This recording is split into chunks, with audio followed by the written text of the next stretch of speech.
à l'étranger avant de créer sa propre entreprise sociale et de rejoindre la fondation Good Planet sur l'impact carbone chez les particuliers, les entreprises et les événements, mais aussi sur la protection de la biodiversité. Candice Coulon, qui est concoctrice d'événements à La Concepterie, une agence d'événementiel éco-responsable. Après le marketing, l'hôtel de luxe, le traiteur, une seule solution, organiser des événements, d'accord, mais pas n'importe comment. Sylvain Denis, qui a fondé l'agence Triple D, qui propose des solutions d'aménagement et de scénographie éco-conçue. Et enfin, Cécile Fougerousse, qui a travaillé pendant 25 ans dans le domaine de l'objet publicitaire et qui a décidé de mettre son expérience au profit de la transition écologique de ce marché en rejoignant DreamAct il y a déjà 4 ans. Un événement comme ProDurable, par exemple, ça a un impact, forcément. Pas que ProDurable. Tous vos événements d'entreprise ont un impact. Un séminaire, un forum fournisseur, un marché de Noël pour vos collaborateurs. Quel est cet impact et quelles sont les solutions qu'on peut y apporter? C'est les questions auxquelles on a envie de répondre aujourd'hui. On va rentrer dans le vif du sujet tout de suite avec une première question pour vous, Mathieu. Quel est l'impact d'un événement comme ProDurable? Comment on peut le mesurer? Bonjour à tous. Alors, du coup, un événement comme celui de ProDurable, c'est quand même des événements de grande taille. Tous les événements ne sont pas dimensionnés comme celui-ci aujourd'hui. Mais généralement, sur des événements comme ceux de ProDurable, ceux qui sont... le poste, si on prend vraiment un indicateur qui est carbone, c'est surtout les déplacements. Donc c'est souvent les postes les moins visibles d'un point de vue des spectateurs qui impactent le plus. Et c'est ce qui, en termes d'événementiel, rend les choses aussi compliquées. C'est que la face visible de l'iceberg est souvent celle qui représente le moins d'émissions de gaz à effet de serre. Donc des grands événements sportifs, des grands événements comme aujourd'hui on peut l'avoir chez ProDurable, il est important de pouvoir effectivement identifier quels sont les moyens de transport qui sont utilisés par rapport à cet événement, si on utilise plutôt le ferré, si on utilise plutôt la voiture, si on utilise plutôt les transports en commun, en rapport avec effectivement la localisation de l'événement et la provenance effectivement des spectateurs qui viennent. Bien sûr, souvent le poste le plus important est le poste déplacement, puisque si on utilise l'avion en particulier, eh bien, c'est là où ça explose. Après, il y a d'autres effectivement impacts, si on parle sur le volet carbone, en particulier ce qu'on appelle les intrants. Donc les intrants, c'est vraiment tout ce qui est utilisé, qui est du registre du consommable, soit d'un point de vue d'intrant matériel, soit d'un point de vue d'un intrant qu'on appelle immatériel, donc tout ce qui est prestation de service, et qui va être amené effectivement à avoir un poids carbone ensuite dans l'empreinte carbone de l'événement. Donc tout ce qui est intrant matériel, on parle des éléments de décor, on parle des éléments liés vraiment à tout ce qui est aussi intrant pour l'organisation au global. Ça peut être pour les travaux si on est sur des événements sportifs par exemple. Et puis après vient tout ce qui concerne l'hébergement. Donc effectivement toutes les personnes qui sont aujourd'hui amenées à être hébergées parce qu'ils viennent sur l'événement plusieurs jours, ou même les personnes qui sont les speakers ou les hospitalités, vont aller dans des chambres d'hôtel. Donc là vraiment, tout ce qui détermine un peu le poids carbone de ça, c'est quels sont les prestataires avec lesquels on travaille, est-ce qu'on a accompagné ces prestataires-là avec des clauses spécifiques dans les appels d'offres.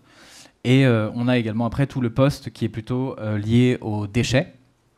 Et donc, finalement, qu'est-ce qui va être engendré en termes de déchets, quel est le pourcentage de déchets qui va pouvoir être recyclé. Donc ça, finalement, ça va créer ce qu'on appelle plutôt des émissions évitées. Et quels sont les déchets qui vont être mis en décharge. Donc tout ça, finalement, va avoir un impact carbone. Et on estime aujourd'hui que sur les événements plutôt de grande taille ou de moyenne taille, environ 80 à 90% des émissions sont liées au transport et au déplacement. Donc ça montre à quel point, d'un point de vue carbone, c'est important. Voilà, donc ça c'est vraiment plutôt d'un point de vue carbone. Et après, je pense qu'il y aura d'autres impacts qui seront discutés ici.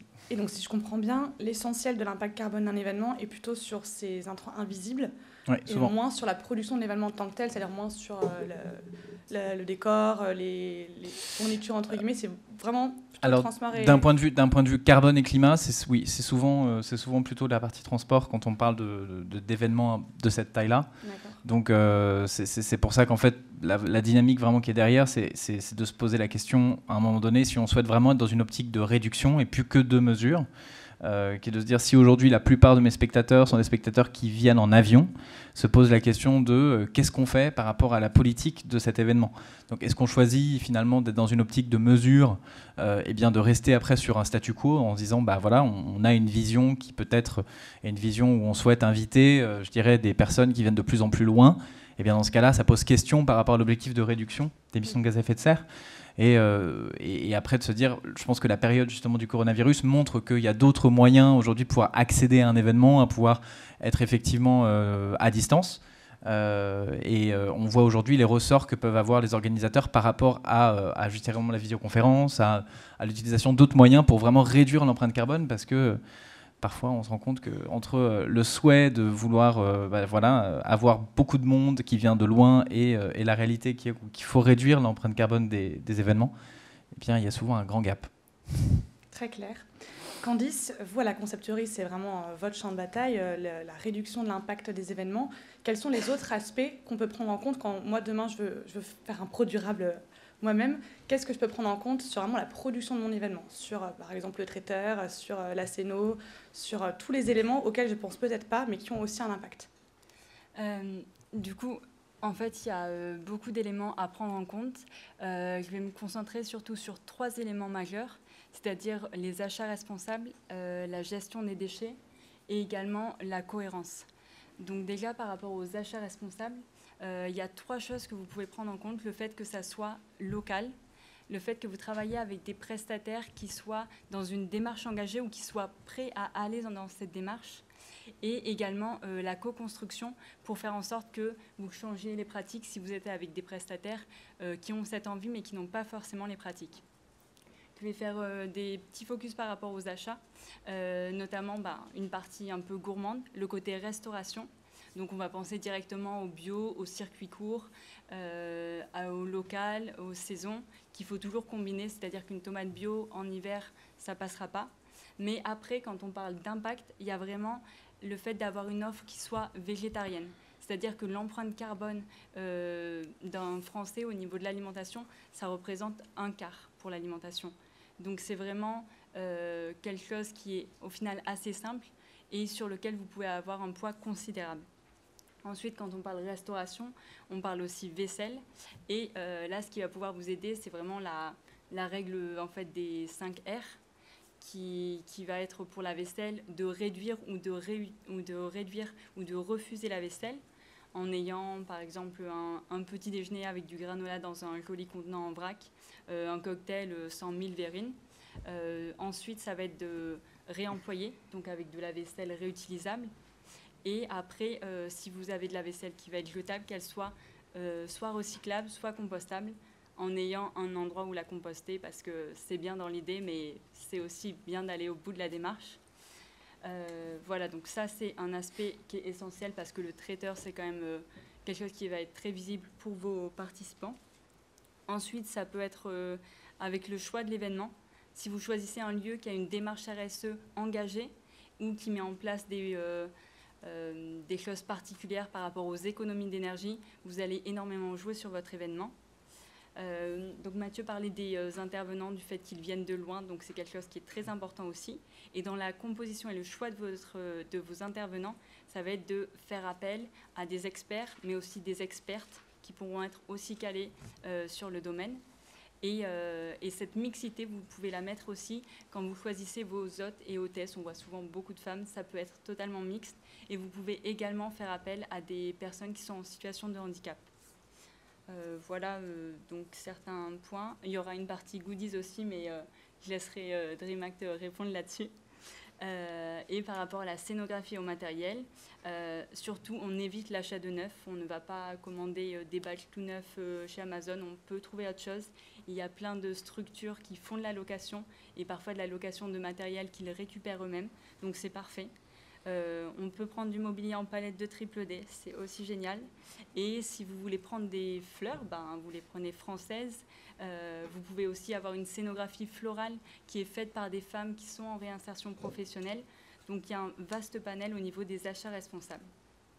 Après, je vais parler d'une partie moins glamour qui est la gestion des déchets. On peut se dire qu'avec le Covid, c'est pas possible de plus avoir de déchets. C'est faux. C'est plus compliqué, il faut penser comment faire ça autrement, mais c'est tout à fait possible.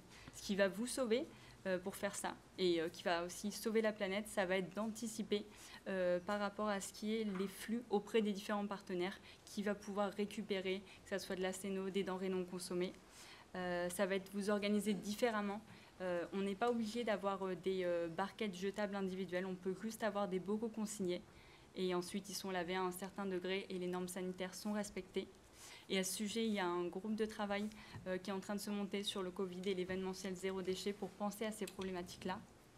Et le dernier, troisième point, je dirais que c'est la cohérence en fait entre le format de votre événement, la logistique et le message. Donc toujours penser à ce que le format nourrisse le contenu. C'est-à-dire qu'on ne va pas faire une journée sur le bien-être au travail où on ne va pas faire de pause et où on va donner un sandwich jambon fromage. Enfin, ça n'aurait pas de sens. Donc n'oubliez pas que votre événement en fait va refléter l'image va refléter aussi l'image de votre entreprise et que quand vous mettez des bonnes pratiques en place, avoir du café en vrac, c'est des choses en fait qui vont pouvoir être diffusées par la suite dans votre entreprise et qui vont vraiment peut-être faire changer les choses de manière encore plus systémique. Très intéressant, on voit qu'il y a vraiment beaucoup de solutions très concrètes qu'on peut mettre en place. Quand vous recevez une demande d'un client pour organiser un événement, quels sont les éléments qui le surprennent le plus, auxquels il n'avait pas pensé, mais qui ont beaucoup d'impact? C'est quoi là où il faut faire plus peut-être d'éducation à l'entreprise sur les postes vraiment importants? Alors, ce qui les surprenne le plus, par exemple, au contrario du contenu où ils vont pouvoir venir pour une animation qui va sensibiliser, ça va pouvoir être penser tout ce qui est logistique qu'on ne voit pas, c'est-à-dire par exemple aux pratiques de certains exposants, si on les fait, je ne sais pas, déjeuner dans un restaurant d'entreprise où il y a plein d'emballages, ça va être des choses à penser aussi. Des petites bouteilles d'eau, ça va aussi créer des emballages. Donc là, ça va être pour des pratiques très concrètes, en fait, où on ne voit pas forcément énormément d'impact, mais qui en ont. Pour la scénographie, ils vont pouvoir se dire je vais louer cette scénographie que je peux récupérer à Lille, mais en fait ça ne va pas être très local, donc on ne va pas pouvoir prendre cette scénographie, mais pouvoir prendre une scénographie qui vient de moins loin ou qu'on va récupérer sur autre chose. En fait, c'est plutôt avoir rajouté en fait un cheminement dans notre réflexion en pensant à l'événement, parce que c'est en l'anticipant en amont qu'on peut éviter tous les flux de déchets qu'il y aura par la suite. Ok, très clair, merci. Sylvain, vous, suite à beaucoup de festivals auxquels vous avez participé comme We Love Green, vous vous êtes rendu compte qu'il y avait plein de solutions éco-conçues qu'on pouvait faire sur les événements de ce type-là. Quelles sont celles de la solution de Triple D, qui est d'aménagement et de la scénographie éco-conçue? D'où viennent vos meubles et tout ce que vous fabriquez pour les événements? Voilà, qu'est-ce que vous pouvez nous parler un peu de cette solution-là qui est très particulière et plutôt unique en son genre? Bien sûr, oui, bonjour.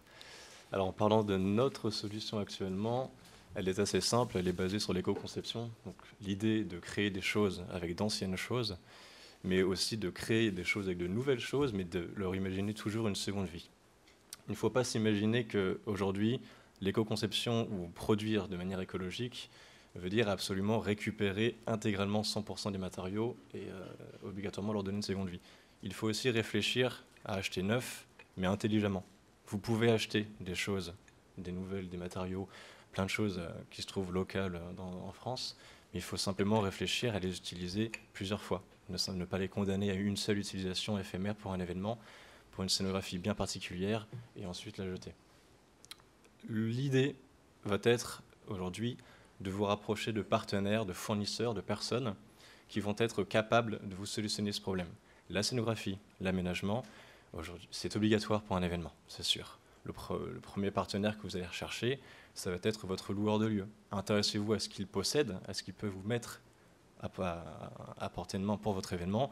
Pourquoi déjà? Parce que là, c'est 100% local, il le possède, il l'a sur place, et vous allez éviter effectivement certains entrats. La logistique, qui restera partout, comme le disait Mathieu, le point noir de l'événementiel et du bilan carbone.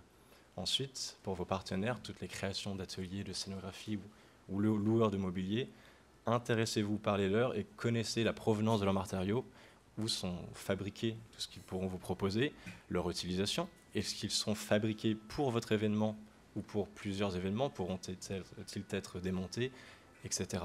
Il y a vraiment du chef, de l'organisateur, de se poser ces questions-là et d'aller creuser pour trouver. Parce qu'il est très simple de commander une scénographie, mais il faut réussir derrière à s'intéresser aux matériaux et leur provenance. C'est toute une histoire et c'est tout en plus intéressant aussi pour l'événement lui-même. Donc aujourd'hui, Triple D, pour vous donner un petit peu d'exemple, nous récupérons des palettes, des matériaux type bois ou autre chose. Il y a énormément de partenaires que nous pouvons trouver en France ou en région parisienne qui sont spécialisés dans la ressourcerie de matériaux ou autres. On ne se rend pas compte à quel point nous en possédons énormément à côté de nous avant de s'y intéresser.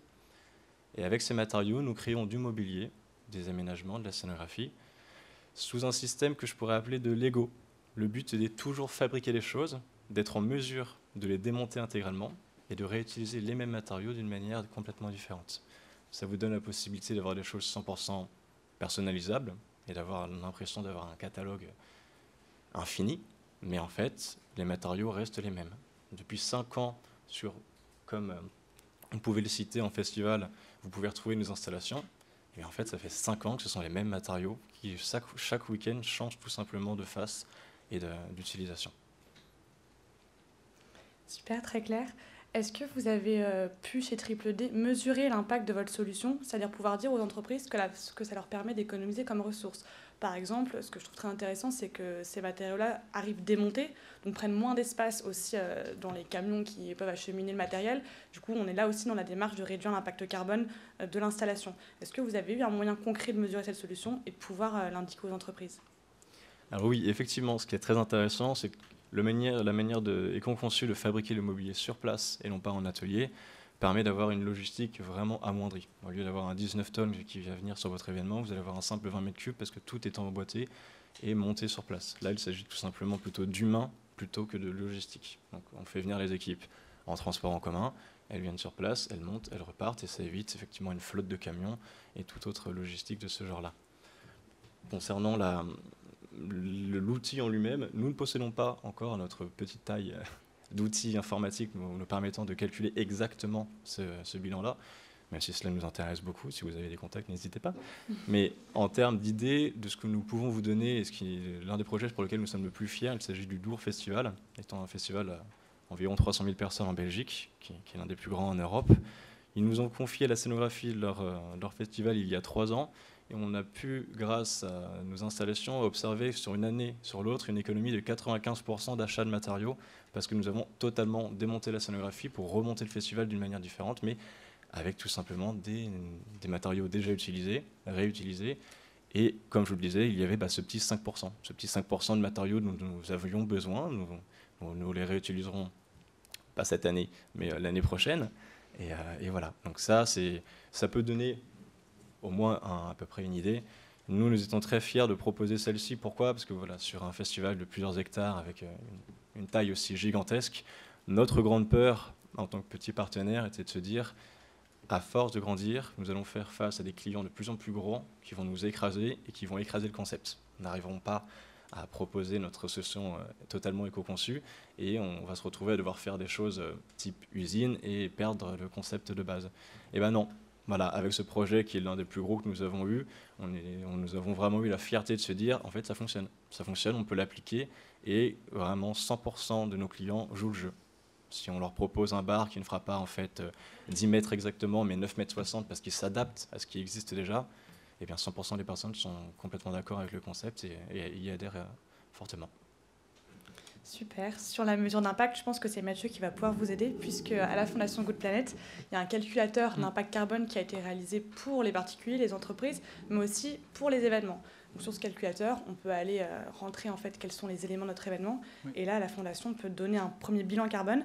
Comment on calcule exactement l'impact de l'événement et à quoi le résultat il va nous servir concrètement derrière? Okay. Du coup, oui, on a développé depuis plusieurs années un ensemble d'outils gratuits, accessibles à tous. Donc, à la Fondation Good Planet, on tient vraiment au mot gratuit. On a également une programmation d'événements toutes les semaines, justement, d'événements éco-responsables, gratuits. Donc, ça, c'est quelque chose de très cher à notre fondateur. Par rapport au module de calcul événement, vous le trouvez donc sur notre site internet dans les modules calculateur carbone, module événement. Vous vous enregistrez et là vous avez plusieurs postes à renseigner en fait, suivant votre événement. Déjà vous devez renseigner la temporalité, donc le nombre de jours, le nombre de participants.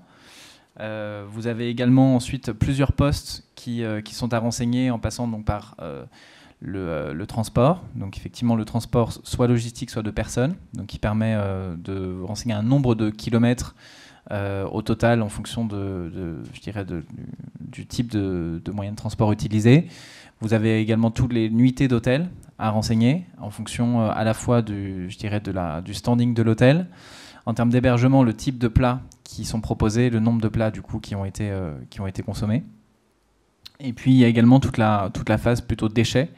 Donc vraiment renseigner là avec des tonnages de déchets, effectivement les différents types de déchets et leur devenir. Donc ce qui effectivement nécessite de pouvoir prévoir en amont les données et les indicateurs que vous devez collecter. Ça, c'est vraiment la donnée la plus importante pour pouvoir vous assurer d'avoir une empreinte carbone à peu près respectueuse de la réalité.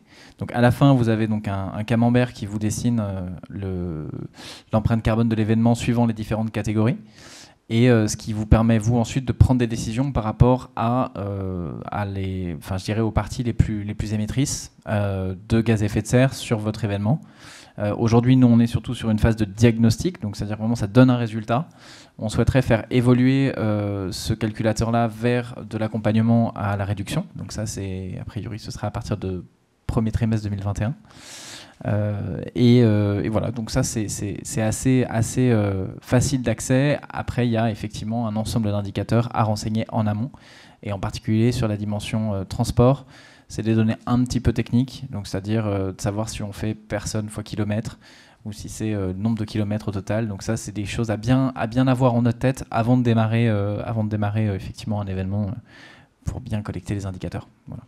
Et du coup, ce résultat me permet ensuite de chercher les bons prestataires pour agir sur ces pôles émettrices de carbone les plus importants et de préparer le prochain événement différemment. J'ai une question un petit peu naïve à vous poser à ce sujet. Oui. Juste avant, je refais un point d'étape. Toutes vos questions, vous pouvez les poser en ligne sur le lien qui s'affiche juste en haut, bit.ly/conf-da. On ne peut pas passer de micro en raison des consignes sanitaires. N'hésitez pas à poser vos questions. On y reviendra à la fin pour que les intervenants puissent y répondre. Donc Mathieu, une question très naïve. Depuis le début, on parle de réduire notre impact carbone dans l'événementiel, mais finalement, pourquoi je devrais réduire mon impact carbone aujourd'hui ? Est-ce que peut-être on ne le sait pas encore tous, pourquoi c'est si important de réduire cet impact-là très précisément ? Alors, la réduction de l'impact carbone est important puisque, déjà, je pense que la dimension événementielle est la dimension visible d'une entreprise ou visible d'un événement. Donc, quelque part, c'est un peu sa marque de fabrique. Aujourd'hui, ce qui permet de rendre un événement éco-responsable va participer à, de manière générale, en tout cas c'est ce qui aujourd'hui serait souhaitable, à un effet d'entraînement pour l'entreprise. Donc si on peut partir effectivement de l'événementiel pour peut-être ensuite après essayer de positivement influencer les autres dimensions de l'entreprise. Donc je pense que l'événement éco-responsable a un rôle par rapport aux autres départements de l'entreprise, a un rôle aussi par rapport donc aux visiteurs concernant la sensibilisation à certains gestes, éco-gestes, dans le domaine effectivement de la consommation des repas, dans les éco-gestes qu'on peut avoir sur l'événement. Donc c'est vraiment un moment de sensibilisation très important au regard d'un enjeu qui nous dépasse un peu tous, mais qui est celui de la neutralité carbone à horizon 2050, où on doit effectivement diviser par 5 ou 6 nos émissions de gaz à effet de serre par rapport au niveau où il est aujourd'hui. Donc effectivement, aujourd'hui, sur ce calculateur-là, on peut avoir cette première image. Maintenant, l'objectif est de pouvoir être aidé aussi avec d'autres organisations comme Éco-événements par exemple, comme aussi vous qui travaillez à la concepterie sur l'organisation d'événements plus éco-responsables, et on s'assurerait, nous, de vous mettre en contact avec ces prestataires aujourd'hui. Très clair. Cécile, on va passer à la partie sur les objets publicitaires responsables. Moi, j'ai une première question qui me vient tout de suite. Un événement responsable, est-ce que ça ne devrait pas être sans objet publicitaire ? Évidemment. Un événement responsable, ça devrait être sans objet publicitaire. C'est ce qu'on essaye de faire passer à nos clients. C'est faites-en moins, mais faites-les mieux. En fait, ça aura moins d'impact sur l'environnement et plus d'impact sur votre communication. Comment on peut arriver à ça ? On peut arriver à ça en prenant du temps avant l'événement, comme le font les différents prestataires ici. Ça prend plus de temps de faire des choses responsables. Et en prenant en compte à mon sens, 3 éléments très importants. Le premier, c'est l'utilité. Si un objet est sur un événement, il faut que les gens qui viennent aient envie de l'utiliser, de se l'approprier. L'objet le plus néfaste, c'est celui que vous allez prendre, même s'il est parfaitement conçu, il vient d'à côté de chez nous, il est parfait. Je le prends, il ne me convient pas, je ne l'utilise pas, je le mets à la poubelle. Là, on a tout perdu, et en termes de com, et en termes d'impact sur l'environnement. Il y a une étude récente de la 2FCPO, qui est la Fédération de l'objet publicitaire, et qui s'intéresse beaucoup au sujet, qui souligne que 69% des Français conservent les objets publicitaires qu'on leur a remis. On n'est plus sur un produit jetable, on doit donc y faire attention. Pour ça, le deuxième événement qui coule de source, c'est la qualité du produit. J'offre un produit que les gens adorent, il n'est pas de qualité, j'ai fait mon effet waouh, c'est bon, j'ai marqué. Par contre, l'objet est fini à la poubelle et c'est à la fois, encore une fois, néfaste avec un impact catastrophique pour la planète, parce qu'on l'a quand même fabriqué, transporté, voilà, et aussi catastrophique pour votre com. Donc, c'est vraiment pas le but recherché. Donc, utile de qualité. Alors, d'ailleurs, cette étude au sujet de la qualité souligne que plus de 80% des Français sont prêts à recevoir moins d'objets publicitaires à condition que l'entreprise qui les fasse mette un peu plus le prix et leur fasse des objets plus qualitatifs. Le dernier facteur qui, chez DreamHack, nous tient beaucoup à cœur, c'est que le dernier point de cette étude, c'est de dire que 87% des Français considèrent que le critère écologique ou le critère de proximité valorise le produit et donc valorise la marque et renforce la valeur de la marque. En fait, les clients sont touchés du coup par le cadeau, ils le gardent, ils l'utilisent et ils le considèrent réellement comme un cadeau et pas comme un goodies qu'on trouve à un événement. Un objet responsable utile, du coup, ça peut être quoi, par exemple, concrètement? Est-ce qu'il y a un objet qui est parfait, qui est parfaitement utile et qui est parfaitement éthique? L'objet parfait, il n'existe pas.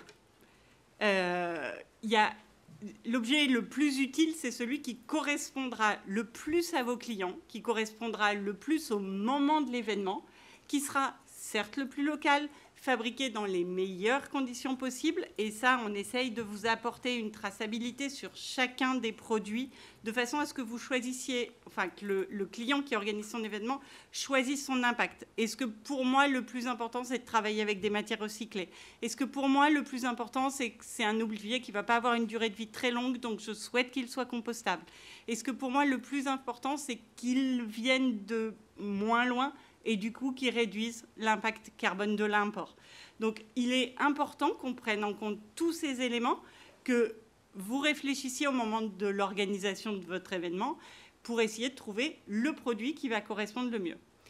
Là encore, pour savoir quel est le produit idéal, le premier point, c'est qu'il soit utile au moment de l'événement. Typiquement, avoir un stand et mettre une machine à café qui soit du café bio, qui soit du café qui va être moulu au fur et à mesure et qu'on va servir non pas dans une tasse jetable, mais dans une tasse réutilisable qui va être fabriquée en France, qui va être recyclable, que l'on va offrir aux gens après leur café avec un petit Kleenex pour l'essuyer pour qu'ils le mettent dans leur sac.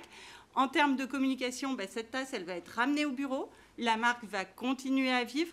Et il y a assez peu de médias de communication qui permettent de faire vivre votre logo pendant 6 mois, pendant 1 an sur le bureau de votre client. Vous faites une pub dans un journal, ça dure très peu de temps. Un objet publicitaire, ça dure. Donc ça, c'est un critère important qu'on doit rechercher. L'utilité, la durabilité. Il faut que le produit, on se l'approprie et que quand on l'utilise, il ne se casse pas et que les gens puissent continuer à le faire vivre. Et le dernier point, à mon avis, c'est le sens qu'on met dans le produit. C'est l'histoire qu'il va y avoir autour du produit. Un produit qui est fabriqué par une petite marque dont on connaît l'origine. Et pour ça, il faut que l'entreprise elle-même, lors de l'organisation de l'événement, s'approprie le produit, sache retransmettre ça. De façon à ce que quand votre commercial, votre hôtesse remettre le goodies sur le salon, ce ne soit pas un goodies, elle remet un cadeau. Ce n'est pas un produit qu'on jette ou un produit qu'on pioche dans un pot, c'est un produit qu'on remet de la main à la main Moi, ma maman, quand elle m'offre un cadeau, elle me dit, il vient de la boutique d'à côté, il a été fabriqué dans telles conditions. Cet objet, il m'a plu parce qu'elle l'a fabriqué avec ses mains. Elle sait m'en raconter l'histoire, elle me regarde droit dans les yeux, elle prend ses 2 mains et elle me donne le cadeau. Et je pense que mettre un peu plus d'argent peut-être dans un objet, quoique pas toujours, si on prend un petit crayon de bois qui est fabriqué par une entreprise française du patrimoine vivant dans le centre de la France, on ne va pas mettre beaucoup d'argent dans l'objet. Par contre, si on est capable de raconter son histoire, l'objet continue à vivre et du coup va porter votre communication plus loin. Très clair aussi, ça a été dit dès le départ. En fait, l'enjeu dans l'objet publicitaire, comme dans l'événement, comme dans finalement tous nos pans de consommation, c'est avant tout de consommer moins. On a le téléphone dont on aura qui aura le moins d'impact, c'est le téléphone qu'on n'achètera pas, comme le vêtement qu'on n'achètera pas, comme l'objet qu'on n'achètera pas. Mais si demain, parce que la réalité est telle quelle, j'ai besoin d'objets pub pour mon événement, quels sont les 3 critères importants que je dois regarder pour déterminer si cet objet-là est responsable? Comment je regarde concrètement les différents impacts de mon objet? On va reprendre exactement la même chose. Le premier impact, c'est que votre objet soit utile. Le deuxième impact, c'est qu'il soit de qualité et vraiment qui dure. Et le troisième impact, et pas des moindres, c'est de savoir et de mesurer, de réaliser, de sensibiliser comment il a été fabriqué, par qui, dans quelle matière, à quel endroit. Et ça, en fait, on essaye à chaque fois de réfléchir pour savoir quel est l'impact qu'on peut faire. Ce qui serait idéal, c'est le produit qui a été fabriqué, enfin juste après celui qui n'existe pas, c'est le produit qui a été fabriqué juste à côté de chez nous par des travailleurs handicapés avec du bois recyclé, voilà. Ça, c'est pas toujours possible et surtout, ça n'aurait pas de sens si ce n'était pas utile. Donc, premier, l'utilité, deuxième, la qualité et très clairement, il est vraiment important de faire attention à d'où il vient, dans quelle matière. Et comme je vous le disais, je vais reboucler là-dessus, 87% des Français, c'est quand même énorme, qu'on donne plus de valeur à un produit plus qualitatif, plus positif pour l'environnement et fabriqué plus proche de chez vous. Plus de valeur, ça veut dire plus de valeur pour le produit, ça veut dire plus d'estime pour la marque qui l'a offert. Et on note avec le principe de l'objet publicitaire que quand vous offrez un cadeau, la personne qui le reçoit est reconnaissante et valorise la marque qui le lui a offert. Merci. Mes dernières questions iront plutôt vers Sylvain et Candice. Quelles sont les motivations de vos clients quand ils viennent vers vous pour un événement responsable ou pour un aménagement d'événement? Je pense que tu peux commencer parce que tu as tes clients et ensuite je suis ton client. Donc il y a plusieurs motivations. Il y a l'envie d'être accompagné sur les projets de manière responsable parce que c'est quelque chose que les entreprises ont besoin ou envie de faire mais ne savent pas forcément comment. Et là, on va pouvoir les accompagner sur le contenu, la partie logistique et également grâce au réseau de copains, donc en fait qui sont nos prestataires, donc comme Triple D qu'on va avoir et avec qui on va pouvoir les mettre en relation. Donc il y a cette grande partie de conseils, de formation qu'on va essayer de faire aussi de manière avec de l'intelligence collective pour que en fait, ça soit des habitudes que les personnes qui nous interrogent prennent parce que c'est une fois que c'est intégré que ça va pouvoir être mis en place de manière récurrente. Il y a aussi la partie mobiliser et avancer sur leurs pratiques RSE. Donc ça, c'est une de leurs grosses motivations qui peut être reliée également à la motivation de la communication, que ça soit de manière interne pour montrer à leurs collaborateurs que leur entreprise s'engage et de manière externe parce qu'il y a un devoir d'exemplarité ou en tout cas d'être dans la norme de plus en plus. Et selon les entreprises qui nous interrogent, ça peut être, enfin entreprise ou structure, collectivité territoriale, ça peut être le fait d'être en cohérence avec leur cœur d'activité, c'est-à-dire qu'ils ont une activité où il y a vraiment de l'intérêt général derrière, ils veulent un événement qui soit en accord avec ça, qui soit aligné. Donc c'est ces motifs-là en général qu'ils prennent, et peut-être différent de Sylvain de voir plein de cas dans tous leurs mails parce qu'on signe avec plein de cas partout.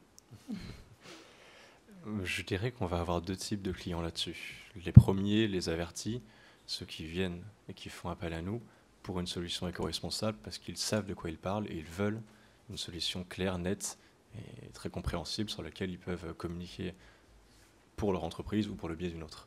Ces clients-là, ils veulent une solution logistique propre, des mobiliers propres, une traçabilité, une histoire pour les matériaux. Et donc, ils viennent à nous en nous faisant confiance et du coup, on leur apporte tout simplement ce qu'ils veulent. Là-dessus, on n'a pas grand-chose à leur donner plus que la solution adaptée.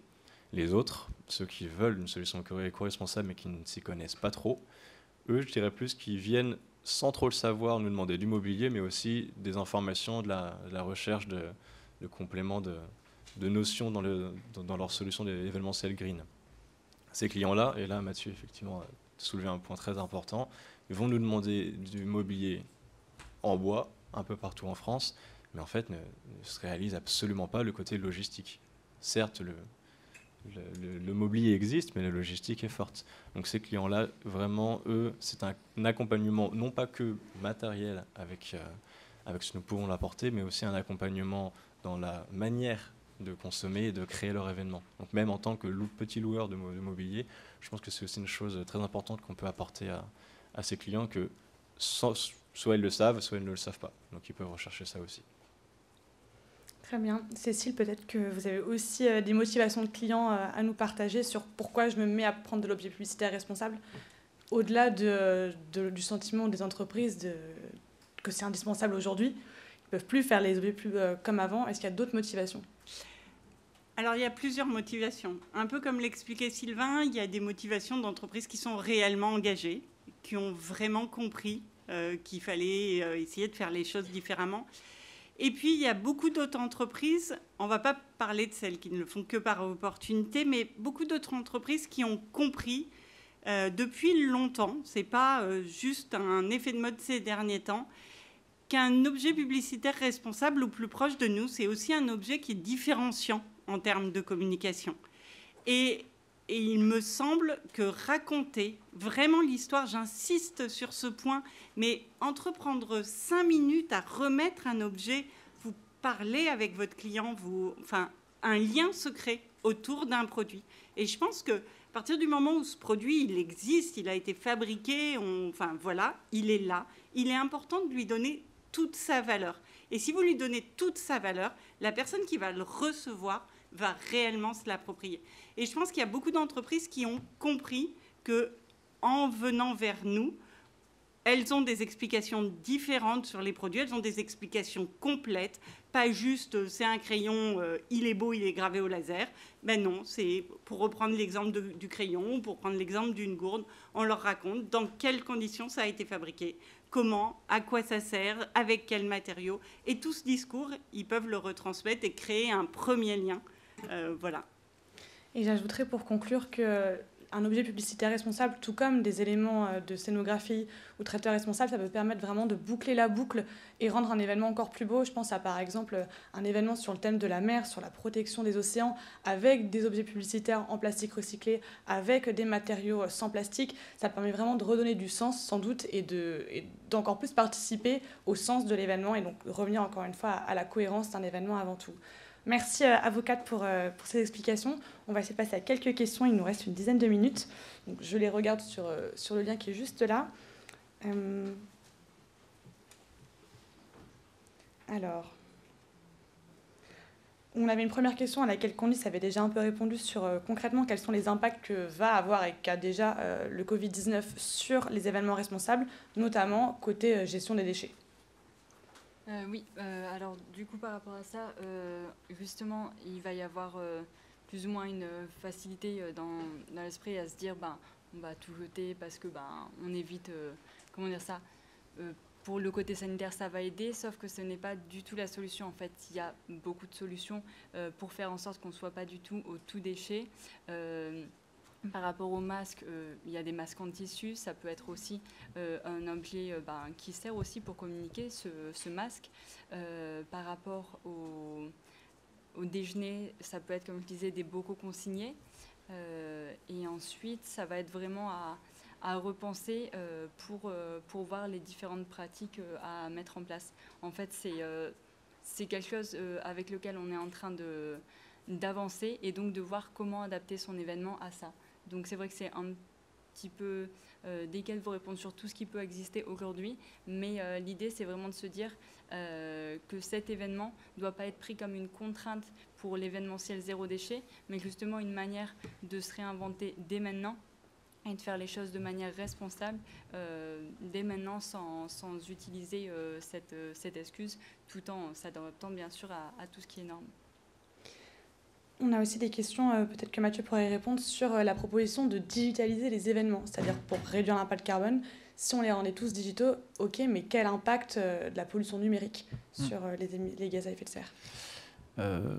Oui, là, je pense qu'il faut voir effectivement le stockage de la data et de ce que ça représente en termes de données. Mais à mon sens, sur ce type d'événement et le nombre de personnes, on y gagne quand même beaucoup plus à être en visio qu'à être je dirais, motorisé ou en avion, quoi. Donc, à part peut-être le train, qui, je dirais, est relativement compétitif, mais on est quand même dans un rapport quand même plus bénéfique d'un point de vue carbone pour la visio. Si je peux juste rebondir, en effet, par rapport à l'empreinte carbone, mais au lieu d'être en visio, on peut aussi être en audio, ce qui marche très bien et qui réduit la bande passante de manière assez considérable. Ok, j'ai une question pour Cécile. À quel moment bascule-t-on du raconter une histoire à raconter des histoires ? Je pense qu'on s'intéresse un peu à comment, quelle est la démarche derrière l'objet pub responsable. Justement, en se renseignant vraiment et en étant convaincu en se renseignant soi-même sur l'objet qu'on va acheter et qu'on va distribuer. Très clairement, on peut faire du greenwashing avec n'importe quel produit. Quand l'entreprise je reprends toujours mon exemple du crayon parce il est simple et compréhensible pour tous. Je vais importer un stylo en bouteille plastique recyclée de Chine, c'est super, ça fait une belle histoire. Et peut-être que là, ça fait plutôt des histoires. Parce que ce qu'on apprend parfois, c'est que ce stylo en bouteille plastique recyclée, on a fabriqué des bouteilles plastiques neuves qu'on a recyclées pour faire un stylo en bouteille plastique recyclée. Il y a d'autres alternatives à ça. Il y a ce même stylo en bouteille plastique recyclée qui est fabriqué en France, dans le Jura, et dont on peut raconter l'histoire. C'est une magnifique société, qui est une société japonaise, qui s'appelle Pilote, et qui fabrique toujours ces stylos en bouteille plastique recyclée en France. Il y a aussi un crayon qui va être fabriqué dans le centre de la France à partir de bois français. On limite l'impact carbone pour faire plaisir à Mathieu. Qui va être fabriqué par une entreprise française du patrimoine vivant. Le label n'est pas si simple à obtenir. Et tout ça, je pense qu'il faut vraiment le vérifier soi-même, s'en convaincre soi-même, être convaincu de l'objet qu'on offre, de façon effectivement à ce que ce ne soit pas juste une belle histoire qu'on raconte. Je pense que ma maman, quand elle m'offrait un produit, elle est convaincue de la valeur de ce produit. Si vous l'êtes au moment où vous remettez les produits à vos clients, à vos prospects, à vos collaborateurs, ils seront convaincus de la valeur du produit aussi. Je rajoute juste un point, et je ne sais pas s'il y a des personnes de grands groupes ou de TI présentes ici, mais on a eu régulièrement des entreprises qui viennent et qui souhaitent vraiment bien faire, mais au-delà de l'événement, on se rend compte que ce n'est pas suivi d'actes et que l'effet d'entraînement vraiment d'un événement éco-responsable est souvent assez limité dans le temps à l'événement lui-même. Et donc, il est vraiment important en fait que...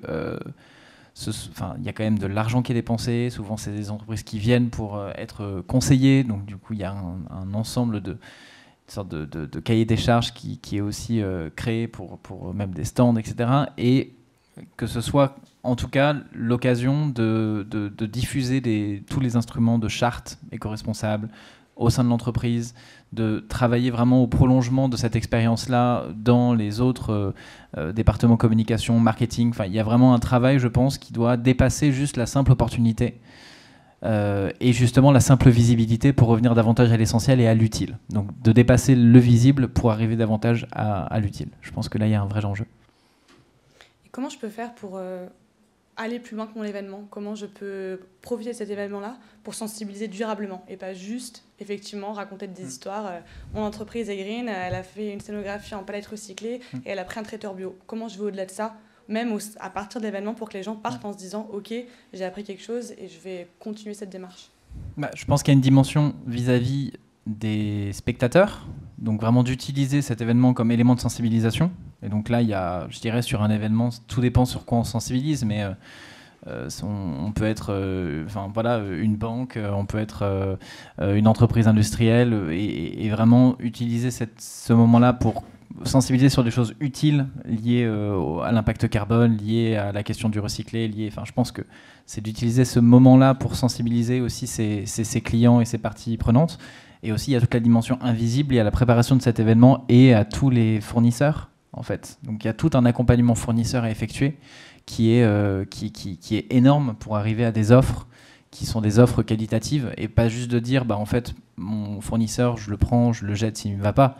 Il y a tout un travail, au contraire, d'accompagnement de fournisseurs à travers déjà la sélection du fournisseur, le renouvellement de son contrat avec des clauses dans les appels d'offres, et puis tout un travail d'accompagnement qui souvent se joue en coulisses avec les responsables achats, les responsables appro, les responsables services généraux, tout un travail d'accompagnement qui n'est pas visible. Et souvent, la dimension, tout le travail et l'effort fait est invisible, souvent dans ces événements-là, quand ils sont bien faits. Ça se joue vraiment avec les fournisseurs. Ok, merci beaucoup. Je regarde si on a des dernières questions. Je vois qu'on nous a demandé combien êtes-vous dans l'association employés et bénévoles, combien l'équipe terrain. Je suppose que c'était une question pour DreamAct. DreamAct n'est pas une association et est une entreprise. Nous sommes 12 salariés, je crois, maintenant. Et du coup, nous n'avons pas de bénévoles dans l'entreprise. Et toutes les personnes ici ne sont pas non plus des... Ah, peut-être que ça s'adressait à la Fondation Good Planet. Combien êtes-vous dans l'association? Ça me paraît... Peut-être. On a 300 bénévoles et on est 60 salariés. Et on n'a pas de... Enfin, en tout cas, je suis en charge notamment des projets de terrain en France et à l'international. Et on travaille avec un réseau de 25 ONG et entreprises sociales. Donc, on n'a pas de siège à l'international. Ok, très bien. Merci beaucoup. Merci à vous quatre. Merci à vous tous d'être venus. Et merci à Diane Semama, cofondatrice de DreamAct, qui a organisé cet événement. Pour la suite des échanges, je vous invite à nous rejoindre sur le stand PL24 pour parler justement événements responsables avec nous si vous avez encore des questions, des interrogations.